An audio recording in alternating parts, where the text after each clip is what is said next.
Depuis plusieurs semaines, l'inquiétude grandit autour d'une petite zone d'à peine quelques kilomètres carrés conquise par les Russes dès le début de leur invasion en Ukraine, la centrale nucléaire de Zaporijjia. Avec ses 6 réacteurs d'une puissance cumulée de 6000 MW, c'est sur le papier la plus grande centrale nucléaire d'Europe. Sur le papier car aujourd'hui seuls 2 réacteurs sont encore en fonctionnement. Sur ces images satellites, on distingue aussi les stations de pompage, les bassins d'aspersion nécessaires au refroidissement de l'eau, ou encore les bâtiments administratifs. La sécurité de la centrale interroge pour plusieurs raisons que l'on va détailler avec Olivier Dubois, adjoint du directeur de l'expertise de sûreté à l'IRSN. La situation est quand même préoccupante parce qu'il y a eu depuis le début du mois d'août une recrudescence de bombardements à proximité des réacteurs. Le danger qui, à première vue, est le plus évident en temps de guerre serait celui d'un missile qui tombe sur l'un des réacteurs. Pas forcément, répond le spécialiste de la sûreté nucléaire. La chute d'un obus sur le bâtiment du réacteur n'est pas forcément ce qu'on craint le plus en cas de guerre, parce que ces bâtiments de réacteurs possèdent quand même une certaine résistance, une certaine robustesse.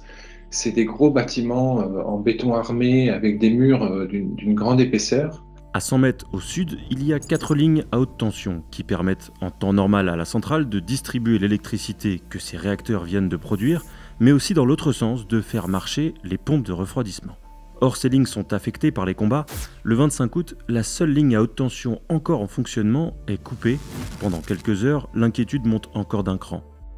Une autre ligne à haute tension a fait office de bouée de sauvetage. Elle est directement reliée à une centrale à charbon située à proximité, mais sa puissance est nettement plus faible. Dans l'hypothèse où toutes les lignes électriques autour de la centrale étaient hors service, il ne resterait plus qu'une seule option pour éviter l'incident nucléaire. Et si ces lignes électriques étaient toutes défaillantes simultanément, ces réacteurs ils disposent en plus d'une vingtaine de diesels de secours, à peu près 3 par réacteur, puisqu'il y a 6 réacteurs sur la centrale de Zaporijjia.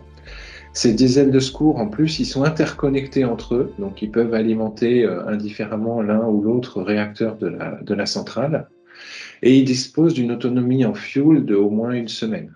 Autre point de danger, ces bâtiments où sont stockés des combustibles usés et des déchets radioactifs, parfois dans des containers. Bien moins protégés que les réacteurs, ils sont susceptibles d'être touchés par des bombardements ou des missiles. Alors, si ça venait à endommager les containers et à endommager le combustible, il y aurait une certaine dispersion de matière radioactive dans l'environnement et ça pourrait provoquer une dispersion sur quelques centaines de mètres, probablement autour de la centrale de matière radioactive. Quand les Russes prennent le contrôle de Zaporijjia début mars, ils imposent aux employés ukrainiens de la centrale de continuer à travailler.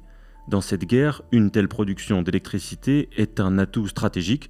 Les Russes tentent de la distribuer vers la Crimée, les Ukrainiens tentent de les en empêcher, ce qui expliquerait les bombardements réguliers dans la zone. Ce qui augmente aussi le niveau de stress du personnel. Début août, 2 employés de la centrale racontent, sous couvert d'anonymat, leur quotidien par SMS à la BBC. Le personnel est pris en otage, dit l'un d'eux. Ma journée de travail se déroule dans un stress constant, déplore l'autre, qui confirme des mouvements incessants de troupes et de véhicules russes. La centrale est bien utilisée comme une base militaire. L'histoire des grands accidents du nucléaire civil, montre que des accidents peuvent résulter d'erreurs humaines et que les conditions dans lesquelles les opérations sont réalisées sont importantes pour minimiser le risque d'erreurs humaines.